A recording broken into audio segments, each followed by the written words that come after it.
Hello and welcome to this sound tutorial I decided to make because I get a lot of questions how I get my sound in terms of drums, bass, guitars, mixing, mastering. So I think I'll just go over the whole thing now. So it might be a bit long video for some of you, so this is mainly for the people who are into who maybe want to start to record music at home and get a good decent sound. So and I will also separate the parts down in the video description and comment section, so you can just skip to drums, guitar, bass, or mixing and mastering part. So yeah, let's get started. I also made this tutorial for you to save time, basically, because I spent half of my life maybe trying to find a good sound, and now I'm feeling I'm getting there, pretty close. It was a lot of back and forth in the last years with because sometimes I was happy with my sound, but then I got tired of the sound I had. I wanted to try something new, and sometimes when I try something new, you take chances or something, stuff that you don't are too comfortable with. But and sometimes when I listen to my mixes, it's like, this sounds very good, and this sounds like not so good. It's like, so you go back and forth. And recently I went back and listened to by accident I listened to my the first Doom Eternal inspired video, and I was like, whoa, like the bass is good, the drums are punchy, heavy, and the guitar sounds heavy as fuck, and it was just E-tuning on the guitar. So I was like, why? I asked myself, why didn't I stick to this sound? It's like, it's so good. It's like with all sounds you get a bit tired of, but this sound I always come back to. And it's like, wow, this is my sound. This is the sound. But now I want to share this sound with you, so you can just rip it off, steal it if you want. I'll also save the project file, so you can download it if you have the same DAW as me. This Reaper you see here, you can just download the project file, and everything will be yours if you have the same plugins as me, of course. And there's a lot of plugins I'll show you. So yeah, let's get started. We can start with the drums. What I use is Steven Slate Drums 4 I use. And I'm not sure about which kit I'm using because I just loaded so long time ago, many years ago since I loaded it. So I'm not pretty sure what kit it is, sorry, but it's Steven Slate drums, and it's, if you see a similar kit like this, that's the kit I'm using.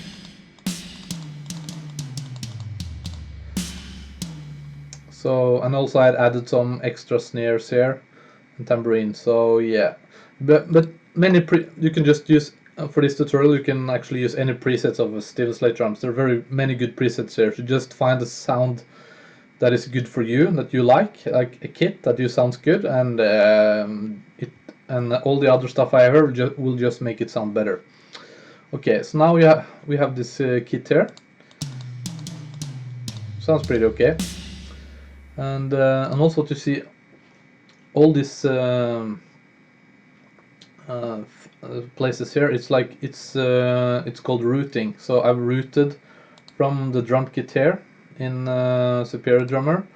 I've routed all of my stuff into these channels. So basically, like the snare, when I punch the snare, you can see a lot of stuff happening here. Like it gets sent to many channels, but the first it goes through here to snare, and then it goes to post effects, and then to the snare volume, and then back to the drum bus. Here is where all the entire drum volume, every parts goes. So when I hit the toms, and cymbals, you can all see all the sounds come here eventually. But it's basically routed through from the drum kit to different channels, and if you don't know how to route, it's not that complicated. You can just go to the FX folder where you loaded the drum kit and options, and you just click here, build multi-channel routing for output of the selected FX.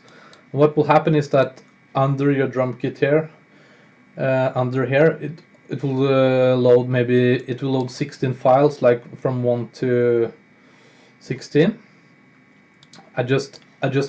What I did was I just put this my drum kit on the bottom, so I have it over me. It doesn't matter. You can drag and drop your drum kit sampler wherever you want. You know, and it still will remember where the routing is, so that's no problem.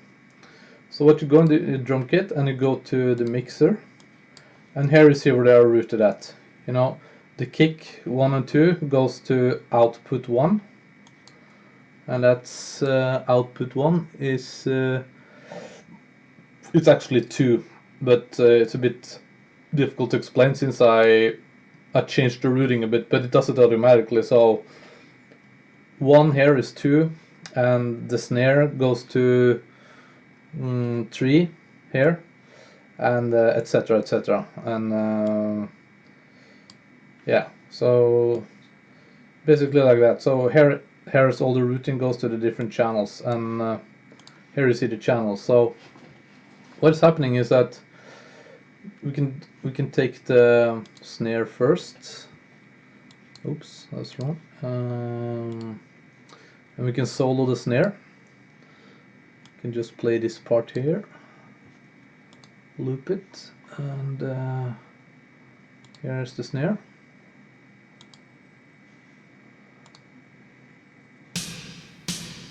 Here you hear the entire snare with the kick. This is how it sounds like.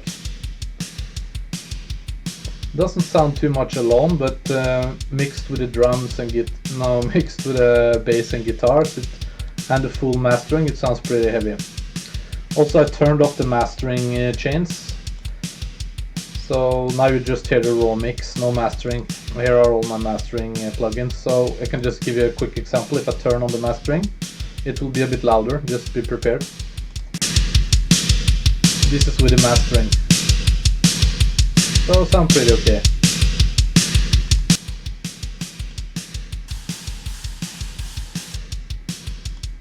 Yeah, so basically what you're hearing now is only the snare. And what I did to the snare, if you go into this bus where I routed it, I added some EQ. If I turn off the EQ, you can hear change sounds. Sounds almost like dead. So with the EQ, sounds added a bit more bass here, low end, some mids and highs to make it sharper. And also I have a stereo compressor. It's you can just tweak it a bit to make it a bit powerful. If I turn it off, you can hear the difference. It sort of dies in a way, and with the compressor you get more punch. I also have another EQ channel at the beginning. If I remove it, it sounds a bit more thinner and boxy. Yeah, so that was the first step of the snare.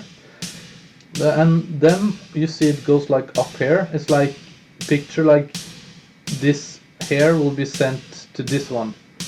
How you make it is pretty simple. You just hold inside the Reaper here and just drag a bit up, and you see the blue line to the left of the screen, all the way left here. It goes like away a bit, and you release it, and that's how you create this tunnel.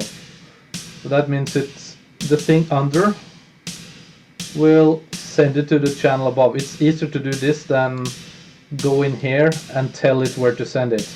This I use for other stuff to make it more easier for me. But like this small stuff here, it's very easy to use, and you can also see you can tell right away where it's going. You don't have to go into the routing and see where it's sending the signal. So very useful. So now we can go to the other routing channel where the where the snare is sent to. You can see what's going on here. Here we have some reverb and limiter and also more compressors. So I can click on this now. Yeah, and if I remove the reverb, you can hear. You see how much reverb does to a drum? It's I use something called mani reverb. It's very good. You can have different sounds here: hall, room, chamber, plate, space, anything. And yeah, so if I remove it, you hear it right away. It's totally dead.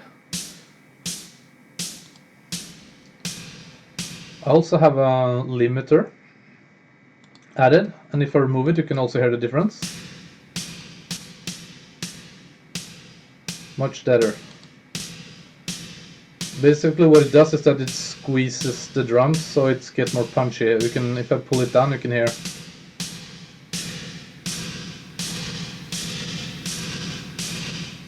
That's what a limiter does. So I keep it around 4 for this song. And the compressors does the same. Give it more punch.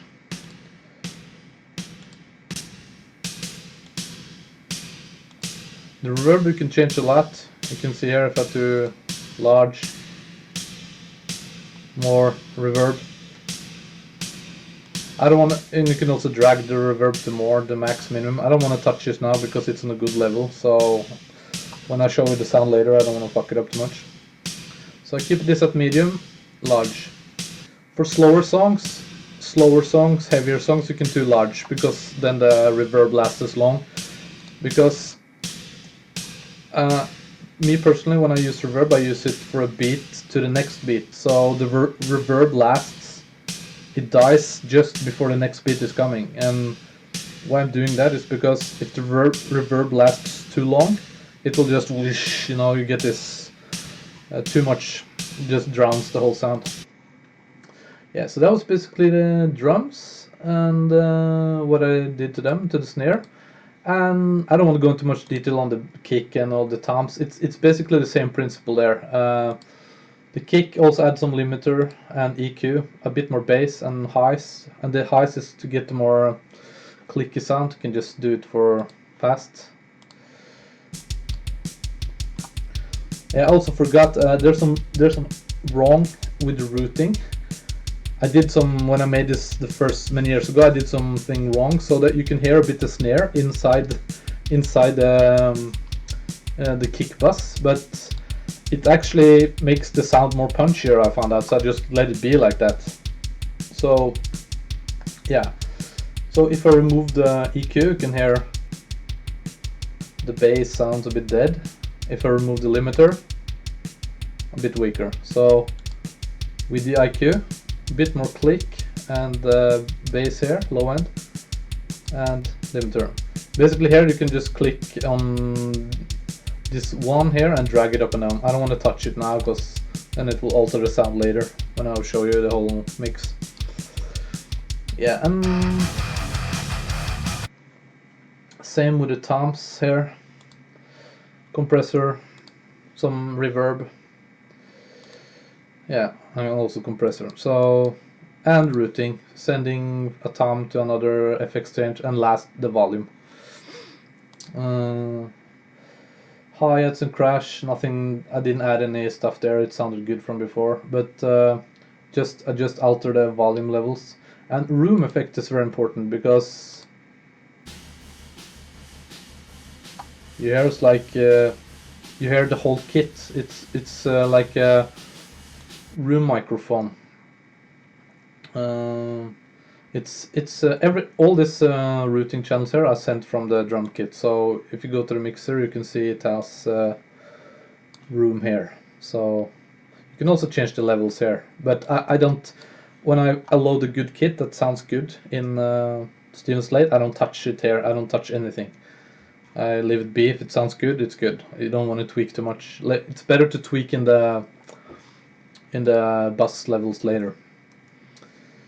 Yeah, so that's the room. It's very important. Without it, it will sound a bit more dead.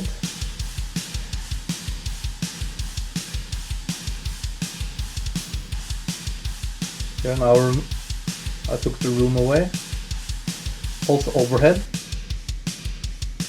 When I remove the overhead, I almost completely loses the hi-hat and cymbals, but it's my fault because I turned it very low, so I instead use the overhead to capture the cymbals. I think it gives the drums a bit more lively sound, but you can do it opposite, raising the hi-hats and crashes, and take it the overhead microphone lower. Overhead microphone is just a microphone hanging in the roof over the kit, capturing the snare, bass, everything. So that's why when you just hear the snare in the solo, it doesn't sound as punchy. But if you hear the whole kit, it's more punchy because everything added here together gives the drum sound. So yeah, overhead, room, snare room too. There's another just for snare. You can barely hear it. It's just you can just see it almost and barely hear it. But this is impossible to do in real life actually.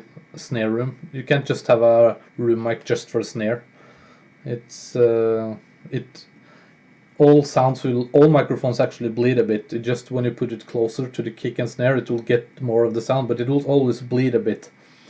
So in a way, this drum sound is a bit unrealistic, but hey, I just think it as a post effects to make even better drum sound. So yeah, now we're going over the drums. I think I can go to the guitars. There's a lot going on in the guitars. What I first do when I find a guitar sound is that I turn off my EQ on the guitars. And as you can see here I would like the soul guitar, rhythm guitar right, rhythm guitar left, and also two other guitars, rhythm guitars left and right, but 90%. All these are rhythm guitars, but they have different tones on them to make a fuller sound. And the guitars in the middle are a bit lower than the ones on the right. And the ones on the far 100% right and left, they are a bit thicker, more bass, heavier, but not so much high end, not so crisp. But the other two guitars more in the middle, they're pretty wide too, they're 90%, but those guitars are more bright, crisp. So you get like a best of both worlds with separate guitars, because usually when you play alone in your bedroom, you try to get the best guitar sound with one guitar, but that will not sound so good in a mix because you will have too much bass on the guitar and too much high end at the same time, and also try to have the mids high, and all those sounds in one guitar, the sound will just be too woofy, bassy, and not clear. So it's best to separate it. And if you don't want to record with four guitars, rhythm guitars, just right and left panning guitar, I would recommend to have, like, on the left channel or right channel, doesn't matter, but one channel you have the thick heavy guitar with bass, and on the right channel you just have a crisp guitar.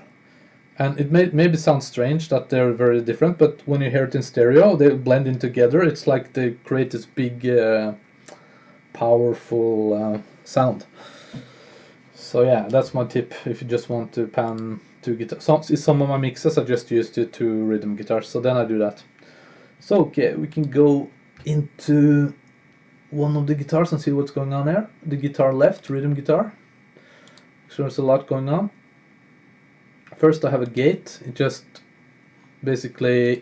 kills the kills the sound. when the guitars are not playing, so you don't hear this sound. And also after that there's a noise compressor. This is very good. It's a free plugin too, and it will kill all the hissing noise you have from the guitar. So when you're not playing, it will just disappear. The only thing about it is that it can take a bit of the brightness away from the guitar. Just be aware of it, but not too much. Then, yeah, also I forgot to mention this signal chain here with the plugins. It's like when you double click here, you can just load any plugin from your plugin folder and just add it. But what is important here is that, like, think of the guitars as on top all the way, and then you add the gate, then you add the noise compressor, then you add this overdrive pedal. It's like 1, 2, 3, 1, 2, and 3 down, so it's in the right order, and then it goes into the amp and cabinet, and then in the end I have some post effects stuff I'll show later. This is actually very powerful stuff. It can change the sound completely. So yeah, what's going on here? Yeah. So yeah, and what was I saying? Yeah, so this is the order where you put stuff in. Guitar on top, and then 1, 2, 3, the steps. So yeah, but this overdrive pedal, you can hear the sound. I just turned the guitar panning in the middle so you can easily hear it.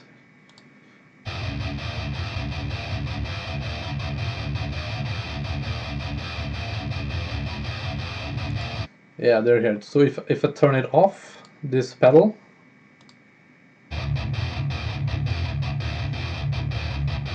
on, off, it's much less heavier with it off. So this pedal layer is very good. The drive tone, you can tweak it how you want. I like it, this setting. Then the most important stuff, the plugin. I've discovered that Revolver 4 is the best plugin ever created today for a guitar if you want to play. So yeah. The only bad about Revolver 4 is that you need a USB dongle to use it. And if the USB dongle doesn't work, the program won't work. It will be in demo mode, so you get this deet deet sound. And I had some troubles with it because my dongle USB stick, it stopped working. And they couldn't help me at the center. They told me to install a file to another dongle and try to program it there. Didn't work. I tried another third dongle. Now 2 dongles, third dongle, didn't work. Nothing. And I asked them for more help, and they didn't reply me anymore. So I was forced to download a crack for the for the program, and now it works. But I don't feel any guilt because I paid for a program. It cost me a lot of money. I paid for it and also paid for extra cabinets there. So I haven't stolen anything, but right now I have to use a crack to make this program work. And I told also Revolver this. I sent them an email. You didn't reply to my help further. It doesn't work, so now I'm using a crack. I just told them I'm using a crack to make it work. They didn't respond, so yeah. Anyway, I love this PV amp. It sounds very powerful. These are the settings I'm using. So yeah. Everything usually on the middle, almost. Bit mids. I like mids on the guitars, make it more present. Highs, a bit crispy. But this sound here is... you can hear it with the mastering. It's easier to hear how it will sound in the end.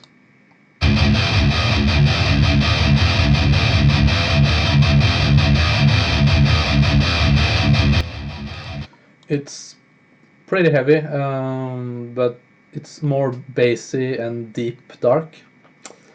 So yeah, and also very important settings here are the ambience. If I turn it off,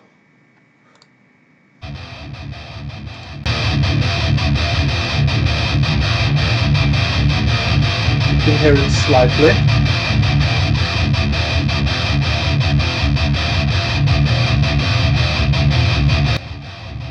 It gets more. It's basically a room. It emulates the room sound, the reverb from the room, and the air pushing back and forth. And this is the only plugin that does this very good. All other plugins, it just sound like the microphone is just shoved right into the amplifier in outer space or something with a vacuum, no reverb or air pushing sound. So this is why I love this plugin, because it makes this very realistic sound.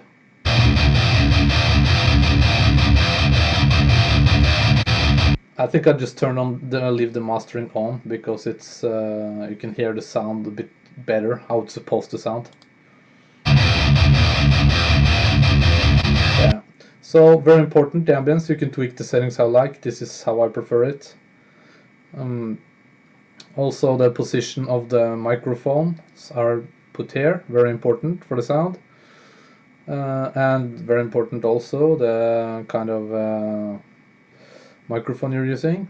And the cabinet is alpha and omega of the sound. I use this Angel 4x4 straight. I had to buy this separately from their Revolver 4 store.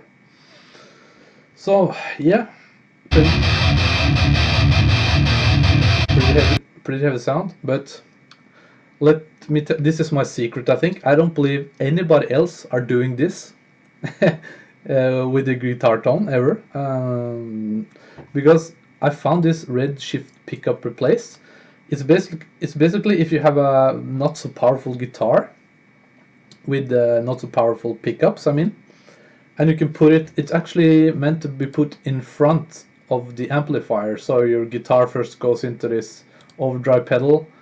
No, I mean it's supposed to go all the way on the top before your guitar. So it's like you put your guitar in the computer, then you put this red shift here on top, and your guitar goes into this first, so it emulates that your guitars get a more powerful pickup.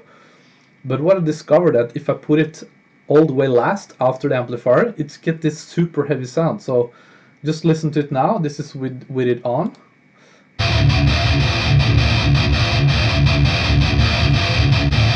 Now turn it off.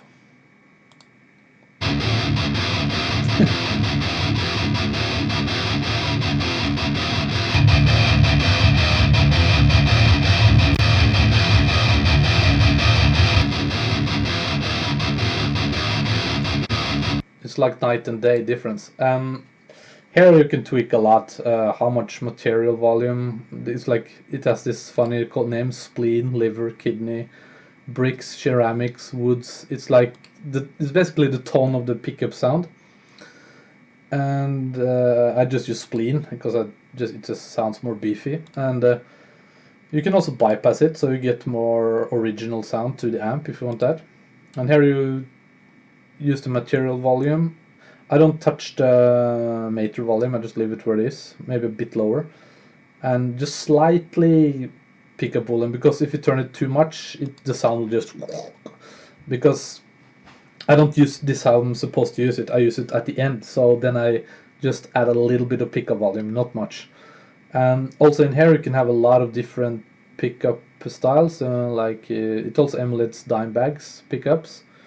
But here you can see what it does to the sound. Like here it adds a lot of low end bass and slightly highs, and very little mids, but more highs. So it gets a mix of big and woofy and a bit crisp. So yeah. So that's, get this Redshift pickup replace. It's free too. Just Google it.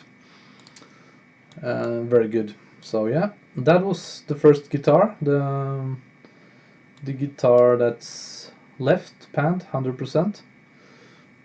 And then we have the second guitar, who is filler. And you can listen to this. I'll just put it in the middle so it's easier to hear.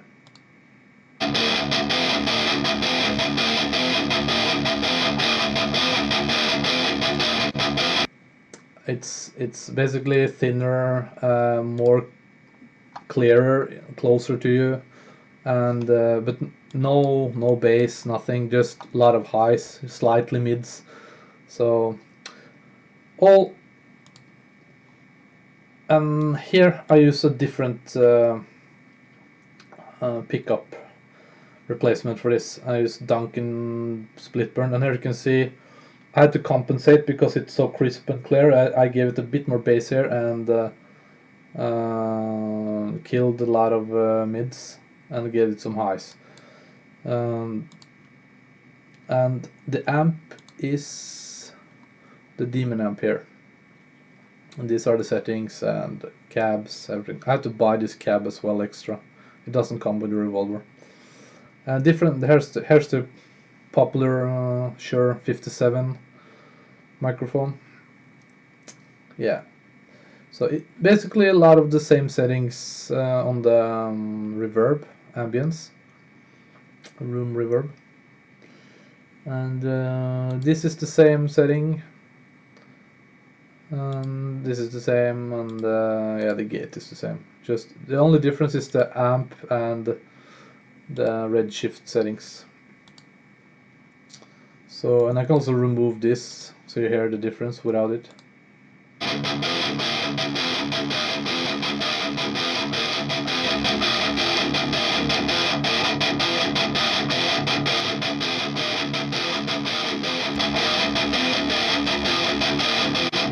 It's like this redshift up it does something realistic with the sound. It just makes the guitar feels more, I don't know, alive, more vibrant or something. Yeah, so that was the second guitar, and yeah, and it was 90% left there. And with these two other guitars, they are the same. These two other guitars here are the same as these two, they're just panned differently, like to the 90% right and 100% right. And we can hear them all together, how they sound.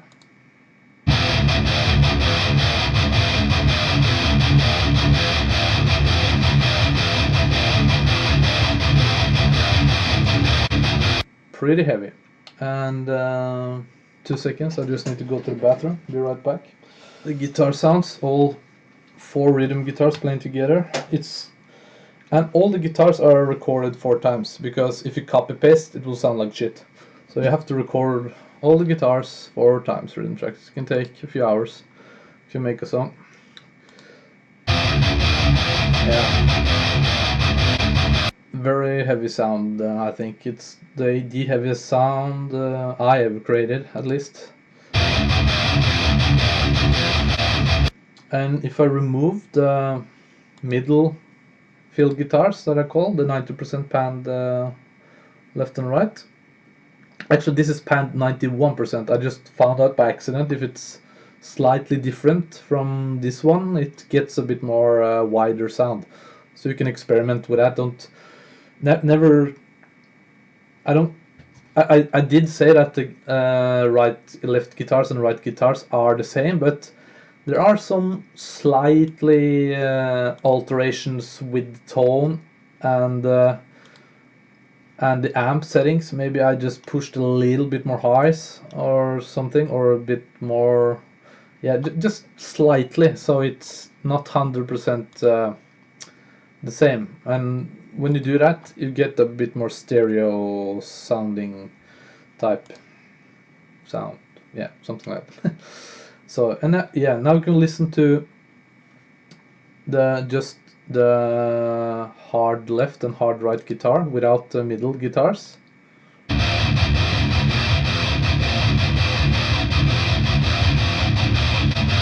More bassy and woofy, and with the middle guitars.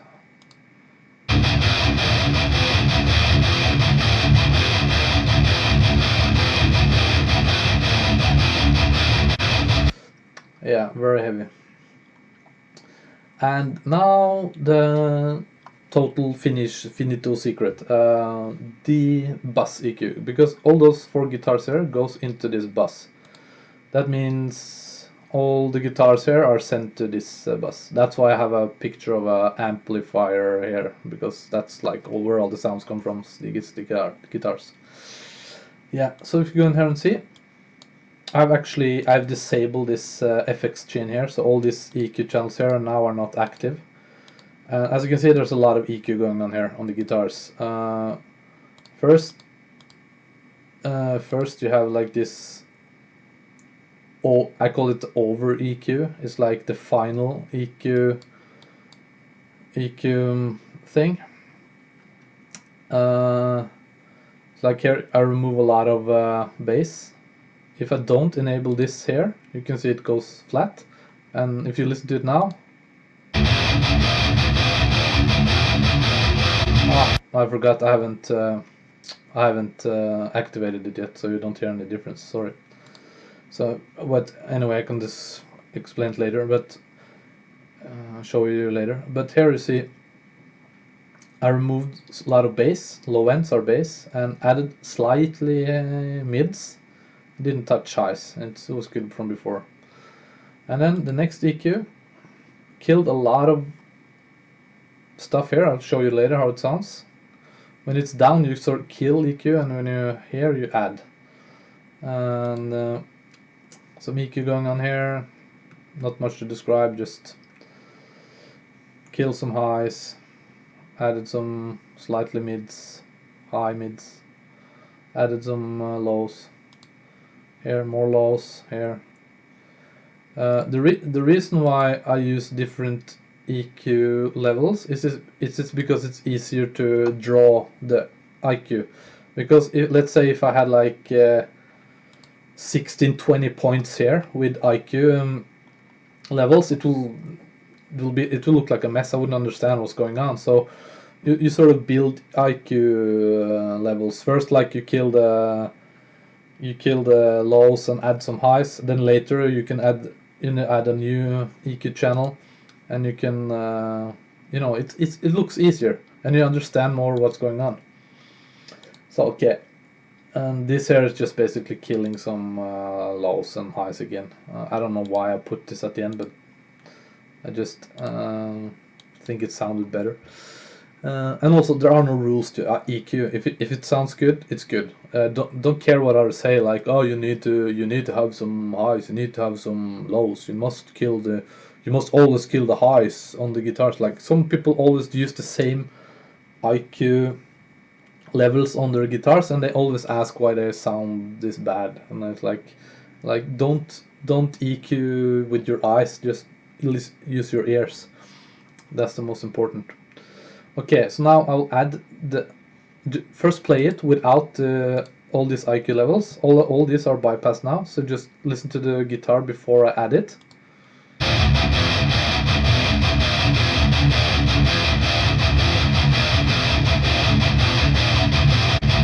Now I add the IQ. Listen to the different sound.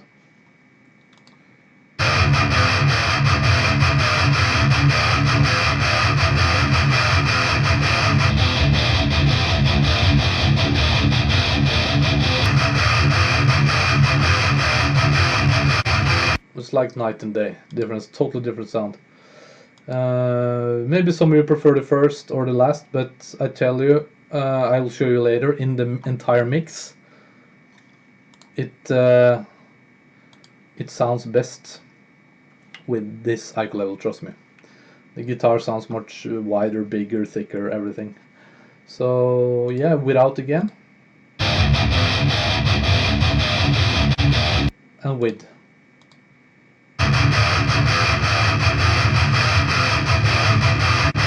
It also sounds a bit louder with the IQ on.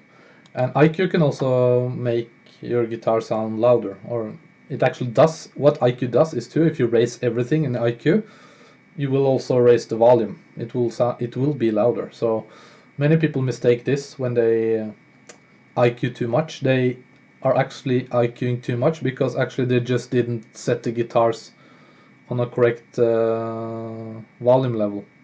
So they have it too low and they IQ it higher. But when you hear the guitars separately alone, it sounds too sharp or like shit.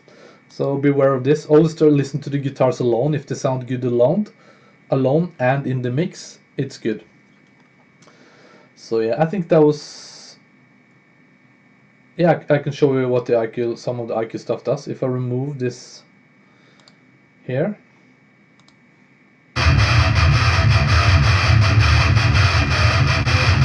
way too much bass. Enable it.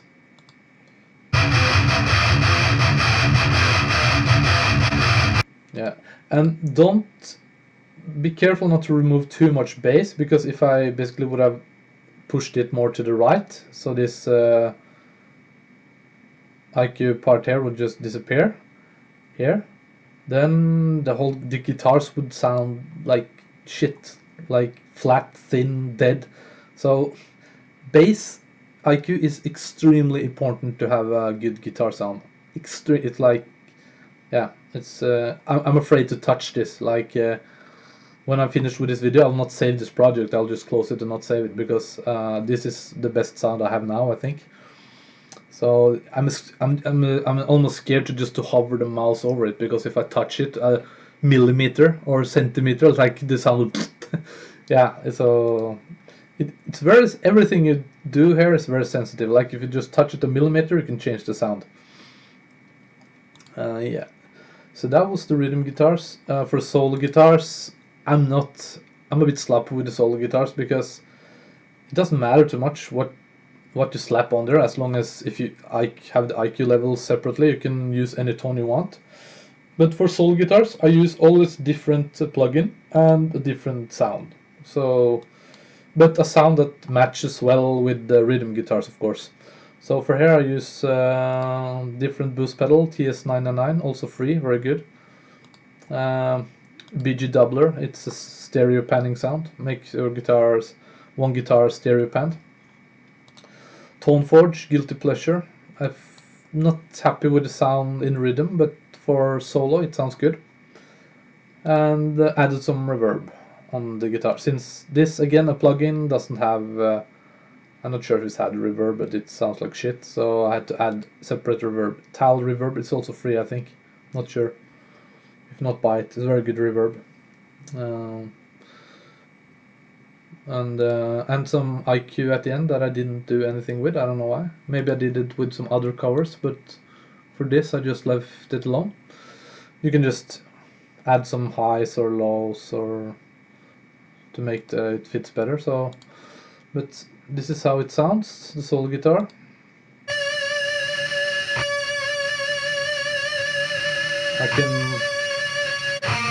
I can remove the BG doubler.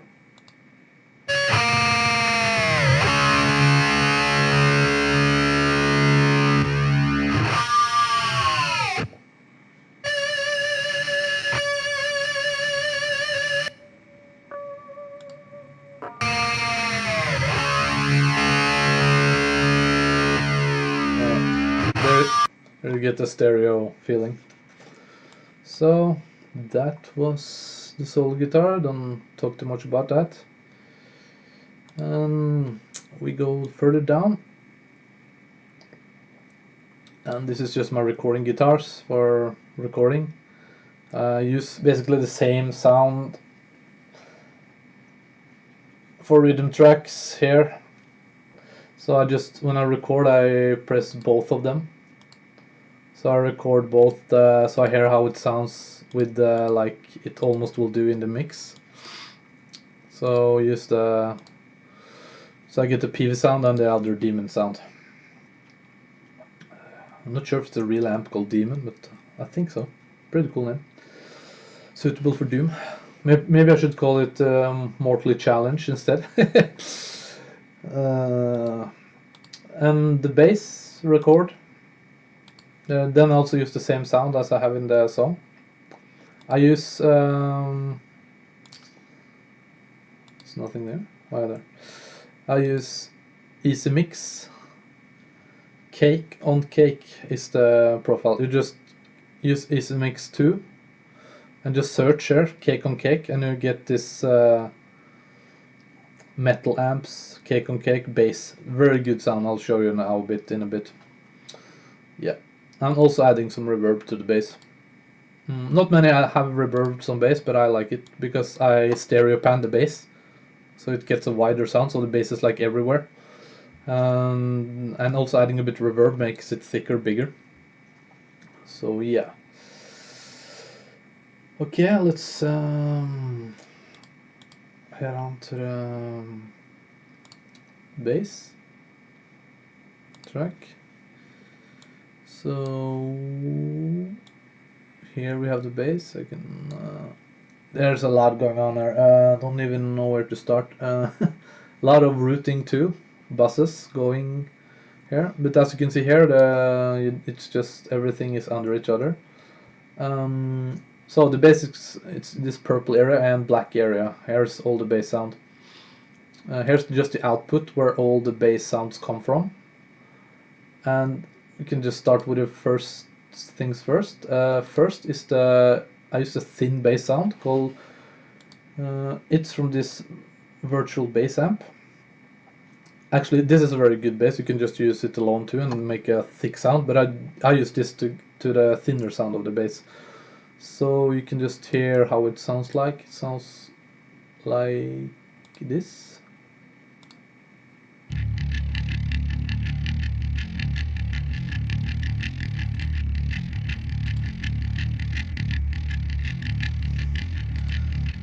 Actually, it doesn't sound too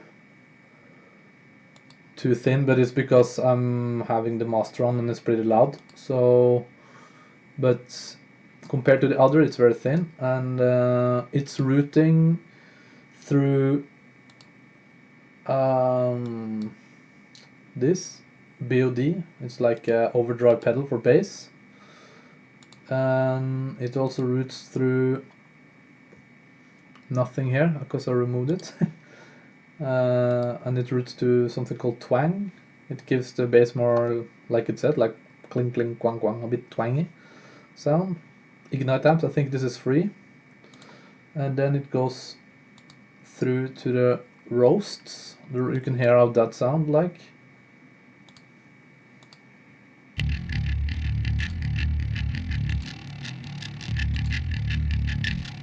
Yeah. This is just a roast channel.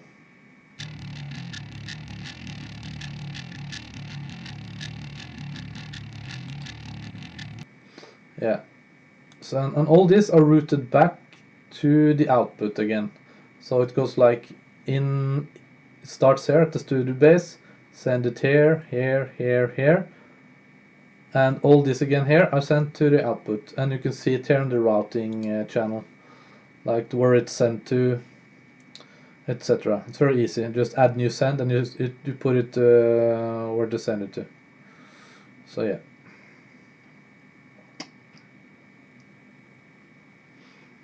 No, this. Oh, sorry. This is sent to the studio level output. It's here. This is the output, and from there again, it's sent to the final output where both bass guitars are sent to. So it's a bit complicated, but it's like first starts here, and these are sent to all this channel, and then it's sent to the output. So in the output here, you can hear the final sound of this bass. It's here. And this output here is again sent to the final output of the bass, where two basses are sent together and mixed. So I'll show you the final bass sound. It's the easy mix. It's this. Sounds like this.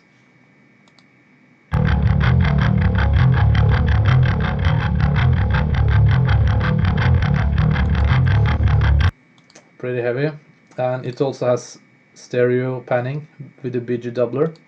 So I can turn it off and you can see how it sounds compares when it's off. Here.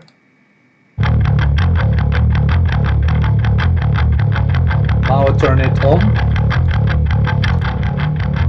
Stereo. Both ears.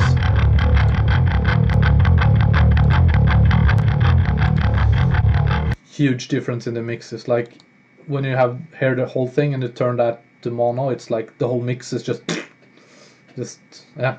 It's very it makes the drum sounds bigger and the guitars too, because it's when you pan the bass, you help the right and left guitars getting thicker and crispier too, if you add more crisp to the bass.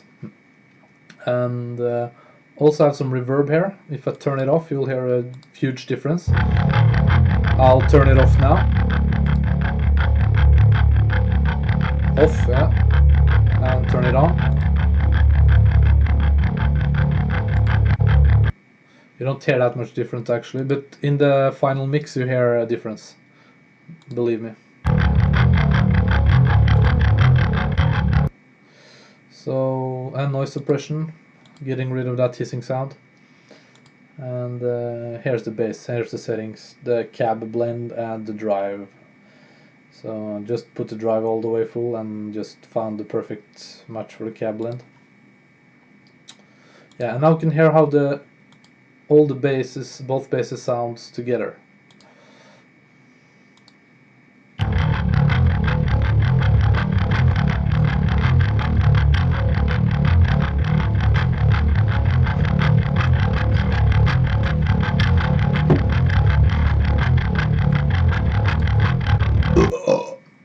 I will mute the Studio Devil bass, the thin bass. You can hear a difference a bit. Adding it.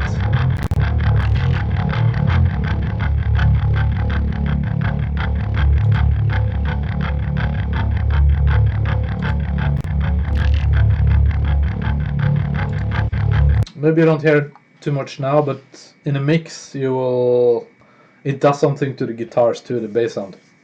The bass sound can change the sound of the drums and the guitars very much.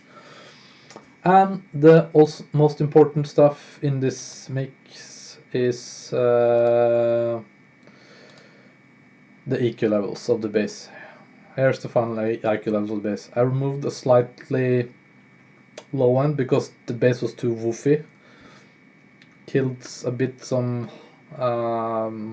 mids and lows, and then added some highs here. I just felt those highs gave the guitars more presence and also crispier sound because they were a bit too dark. So you can try to hear the difference in the without the IQ. Here's with the IQ. Now remove it.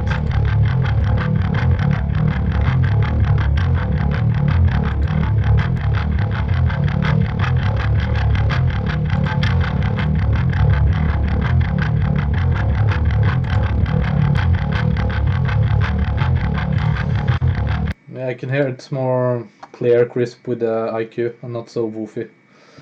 And also, this is something RIA Comp. It's when it says RIA in front, it's a plugin that comes with Reaper. And the plugins that comes with Reaper are one of the best plugins ever because, they don't look so good.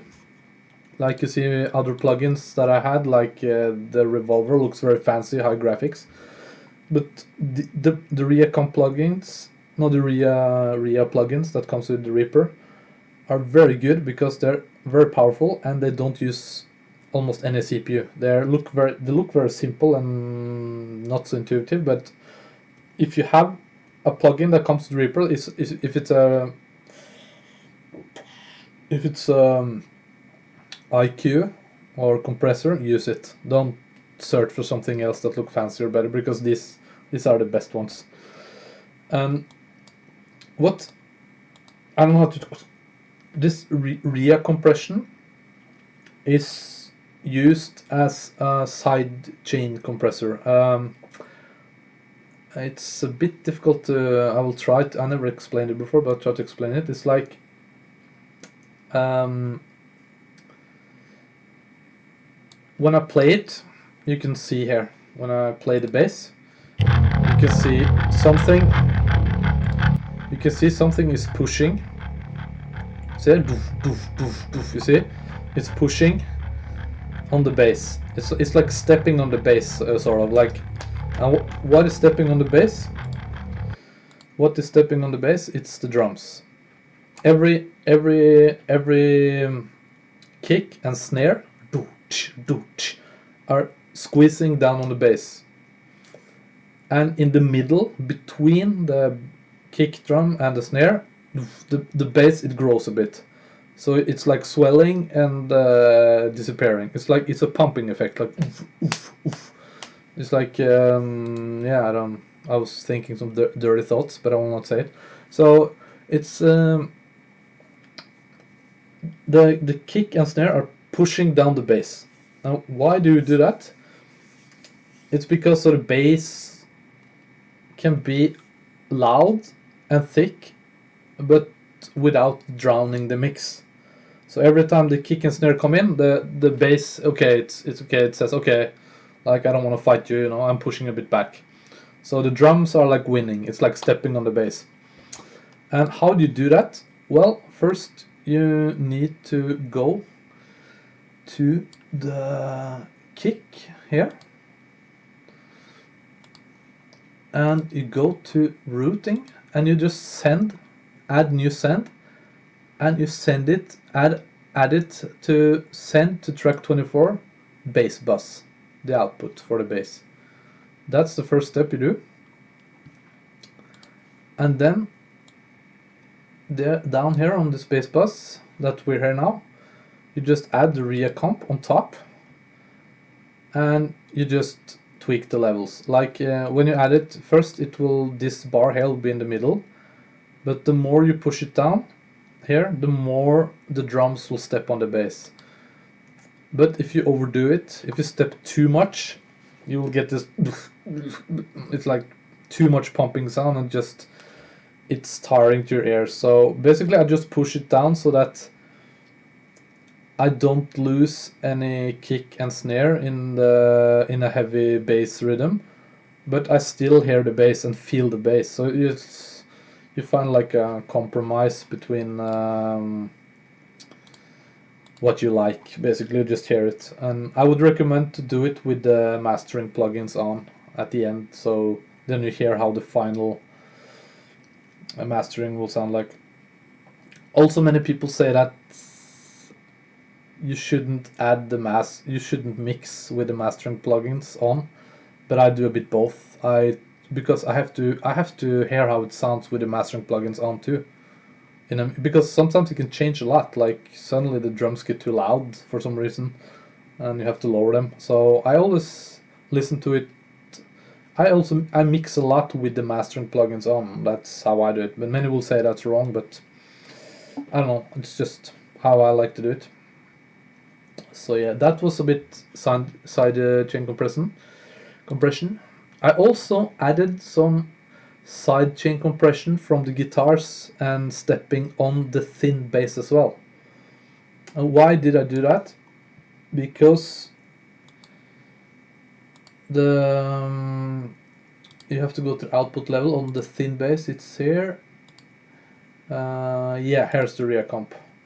Here's push.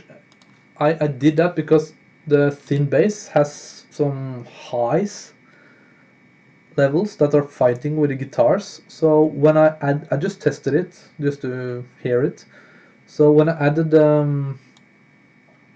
sidechain compression from the guitars on the thin bass, the guitars became a bit clearer in the palm muting area. It was like a bit more clear. And if I hadn't used the sidechain compression, then the guitars disappear a bit in the mix. I'm not sure you can hear it. We can try to hear it solo, how it sounds, but I don't think you might hear it, just maybe in the full mix. So here is the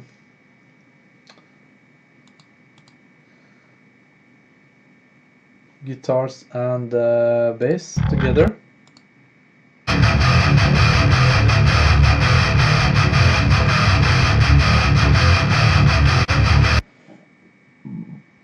And I'll try to remove the RIA comp, and you can try to hear the difference.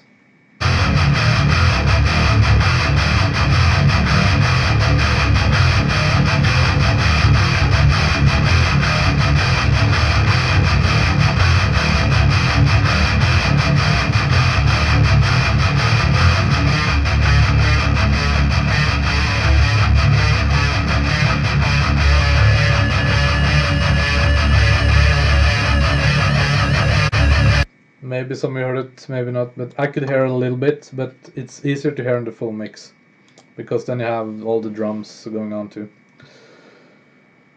So yeah, that was basically everything about the bass, guitars and drums. And also down here I have some synthesizers I use. Give them blue color, and the special effects are brown. I didn't use any special effects for this song.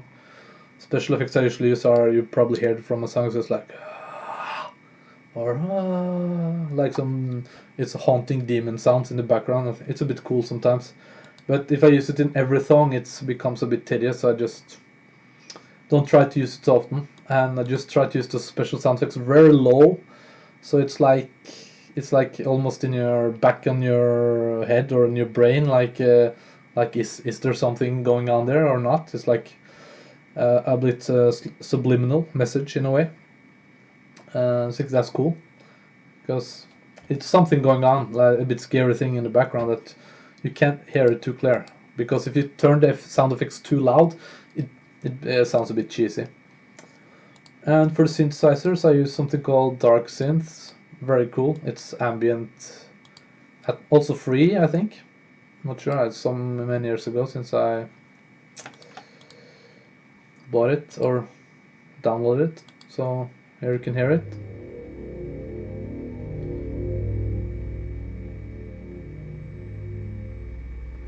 And you have many different sounds here you can use, but it's a bit clunky to use. You have to go here and drag it, and here from this menu here you can have different sounds.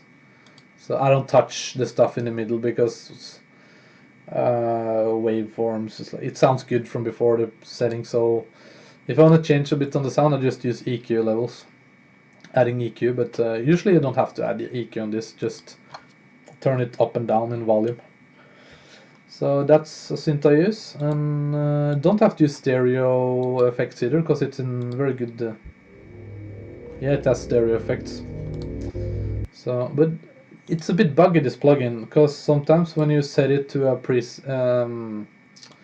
a setting here, it just goes to default to the starting settings. So you have to, after you load your DAW Reaper, this program, you have to change to the right setting again. So what I usually do is I just write after what setting I used. Like here I used sub emotions, so go in here, click on it, wrong again, out here, and yeah, sub emotions, it was there. So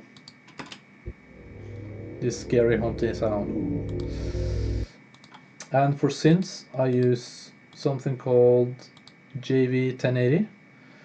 Basically with this synth you find all the Doom sounds, many of the Doom sounds Bobby Prince used, and also from Quake, because this synth was made in the 90s. So a lot of, if you want to make 90 games music, you need a synth. And here you hear the sound I use for this intro on my new Doom song.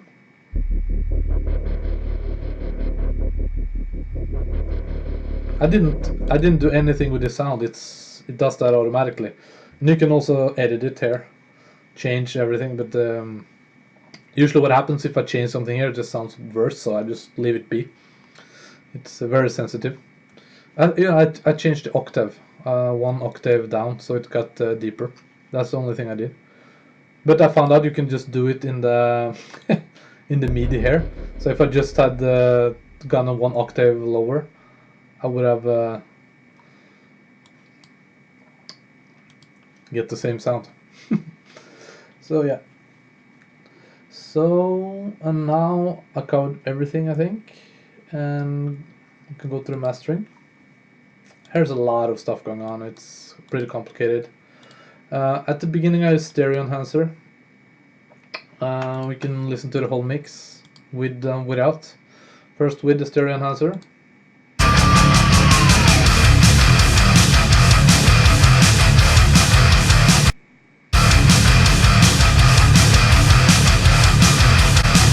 Turn it off. On. Off.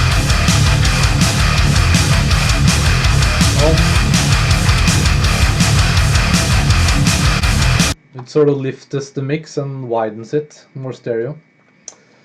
Then just some EQing going on there. I used it from a mix before, but now I just flattened it because it sounds better. But I just leave it there if I want to change something. It's a good, Wave have good, very good IQ program. Bittersweet. You can just sound how it sounds with and without.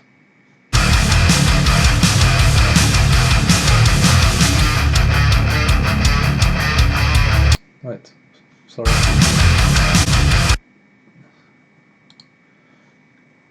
Without. With. Without. With. Basically what it does is it makes your mix sounds a bit more punchier. And you can turn this wheel, so this blue bar moves. You can turn it up and down.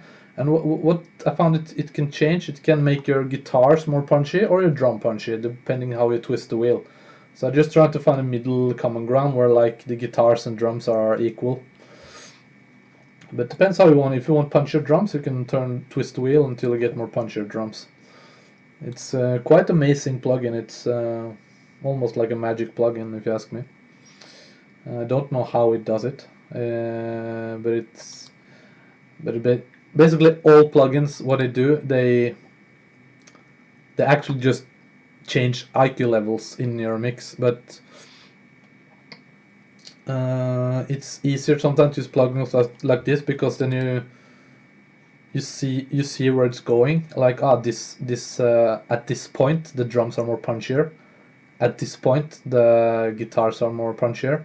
But if you would do that in IQ, it's very hard to know exactly where to pull and push your IQ levels to get the exact sound you want. So that's what these plugins are good for. But basically most all plugins does are just changing IQ levels. And after that another IQ, just remove some highs, some mids. This is the entire mix. And here adding some highs and mids. It just raises I felt it just raised the entire song a bit, like lifted it a bit more clear. Compressor. Also IQ in this compressor too. What the compressor does, you can just hear it. Without.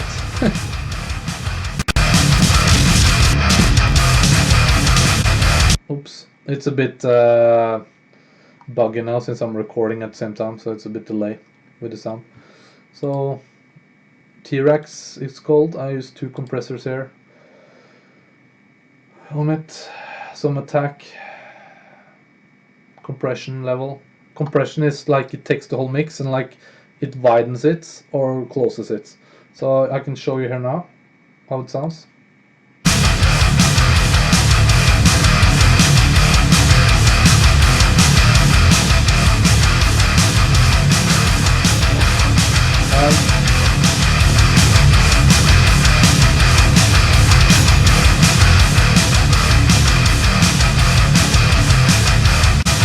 I found out on 7 it sounds best, because you maybe heard it if I widened it too much. It got louder, but it was clipping.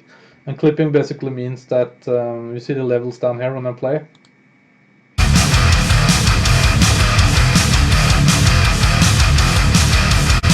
If it gets too loud here, you will get distortion on your sound, and that's not good.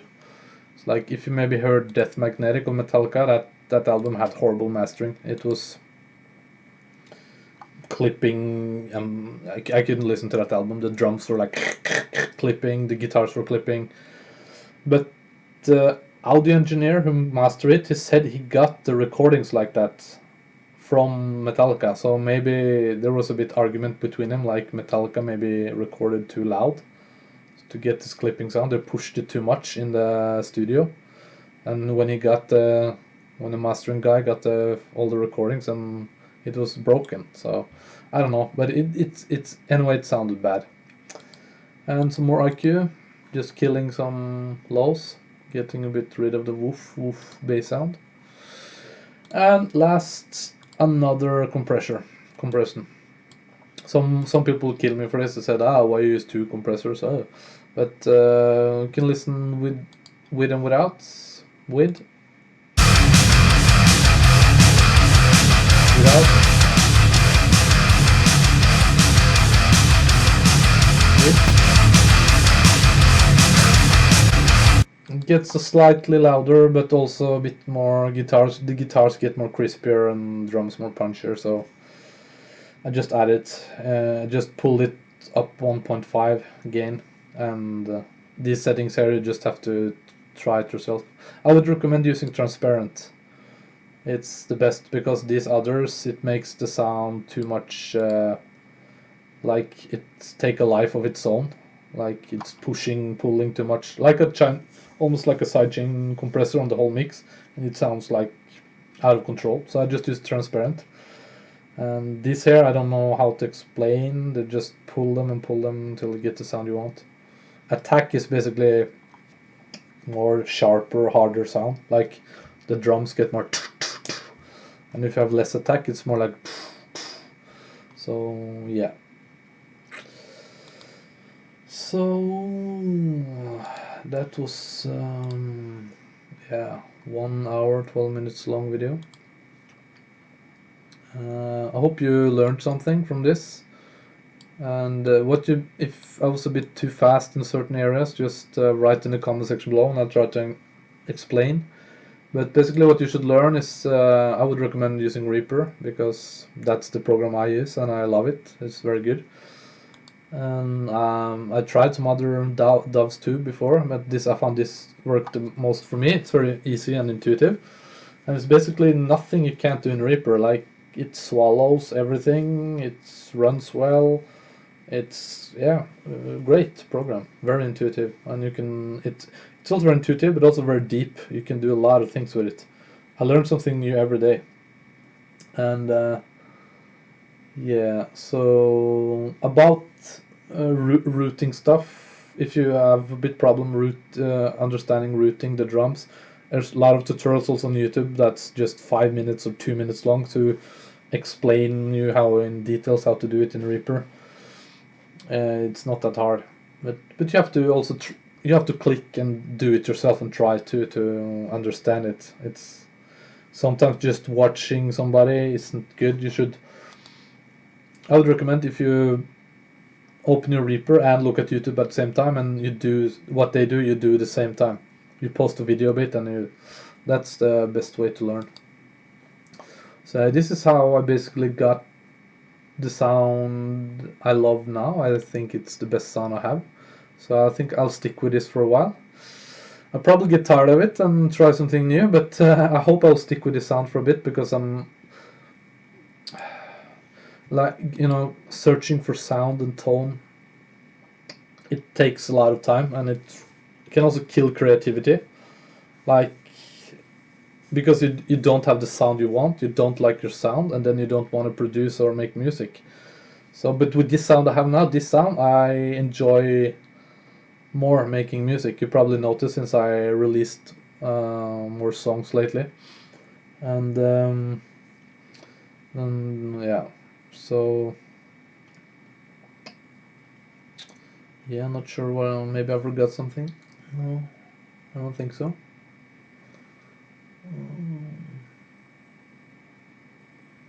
Yeah, I covered everything. So yeah, I'm basically mixing tutorial. If I turn off the mastering and you hear the mix, like, yeah, I was like think, okay, I hear the drums, I hear good, clear. I feel the bass. I also hear the bass a bit. I feel it. The guitars are there, but not too loud, and everything is like.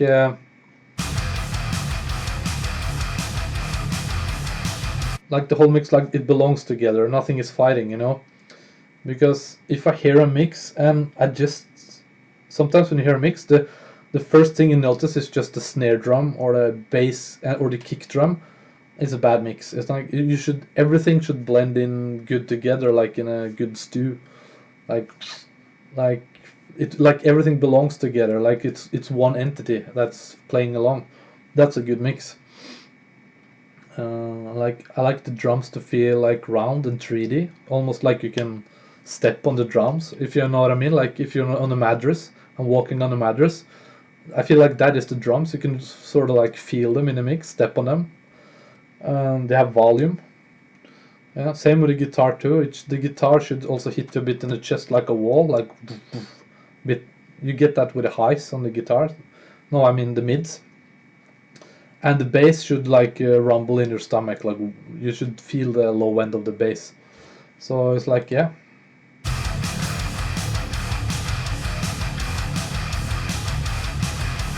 And when you feel you have a good mix, you start to master. And I turn on the master, and if it sounds good without the master and on the master, it's good, I think. Like,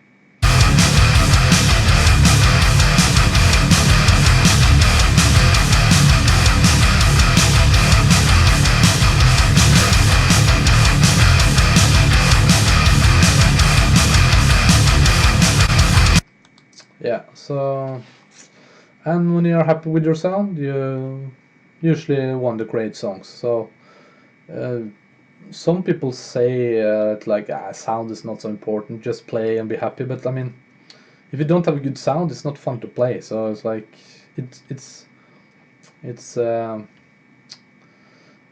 yeah, yin and yang, you know. You need both. So yeah, I think that was mostly everything I covered now. Hope I teach you some tricks and tips you can use in your own mixes. Like, and I will also, like I said, I will add a link to this Reaper project. So if you have Reaper, you can just load this project in your Reaper, and everything will load like it looks now, low now. But the thing is, if you don't have the plugins I have, then Reaper will just say could not find certain plugins. So, and you just click OK, and Reaper will open the plugins you do have. So, but I do recommend getting Steven Slate drums and Revolver 4 and Easy Mix 2. Those, if you have Easy Mix 2, Steven Slate drums, and Revolver 4, you will get a very good. You can get a very good sound. And also, I can show you another way to mix. Okay, I just remove everything except stereo enhancer, because that comes with Reaper. This one I can't remove for some reason. I don't know why. It's stuck. It's a bug. And I open Easy Mix. It's a very good software. It's very good for beginners who want to just make songs quick and make them sound okay in the mastering. So I have some final setups here. You can find these presets in Easy Mix. I just tweaked them a bit. It's called Metal Super Wide, Metal Smasher, and Airwid. And you can just first I play without them. Start with super wide. And first I play without, just no mastering. You can just hear the mix. And I'll turn it on.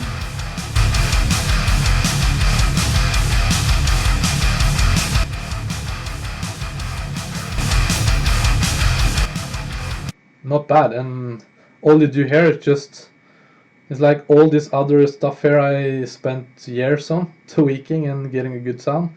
You can basically get almost as good sound with Easy Mix, just adding these presets. It's presets pack mastering 2, it's called. And you can hear the other sound, Metal Smasher 2.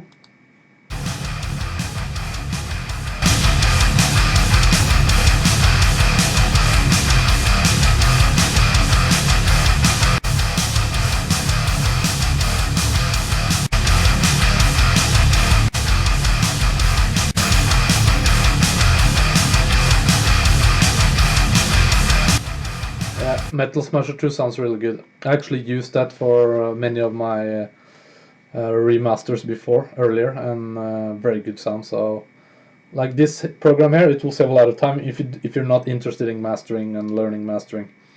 So yeah, and it also has this good bass, cake on cake too. So if you buy Mix 2, you get a superb bass sound and a superb mastering sound. So then all you're left to find is this superb guitar sound and the drum sound, which I have here, I think. So if you just download this Reaper project and have all these plugins I mentioned, you can get this sound. And also you have to record well. You need a bass guitar too. And also the guitars need to be tight. If you have 4 rhythm track guitars, they need to be tight, like on time, because if they're not exactly on time, and you have 4 rhythm guitars, it will sound like a roof collapsing. So yeah, make sure your recording skills are good too. And it's even if you're good at playing guitar, sometimes when you hit the record button and sit there and want to record, then all the mistakes starts happening. So the only thing to get past this is just record a lot. Just don't fool yourself and like pretend I'm not recording, I'm just playing. Just know, okay, I'm hitting the record button, I will record. And in the beginning, it's you play like shit because you're nervous and you don't want to do mistakes. But after a while, you just, when you're used to recording so much, you just, when you hit the record button, you just play like you normally play. So just record a lot and don't worry about it. Don't worry about making mistakes. You can also fix it later in the mix. If you played a bit wrong, you can just copy paste some parts, and let's say you recorded for 5 minutes and just make one mistake, no big deal. You can just copy paste the part into that, and or re-record it if you want to, like some do. Keep it real. Yeah, so easy mix, Steven Slate drums, Revolver, those 3 plugins, then you're very far ahead in getting a good sound. And Revolver 4, it's so deep, it's so much you can do there. You can even get an acoustic sound with your electric guitar. It's amazing. Like I don't want to go into details now, but if you learn the program, it's a setup there. You just choose acoustic guitars, and when you play your L guitar, it sounds like acoustic. It's so cool.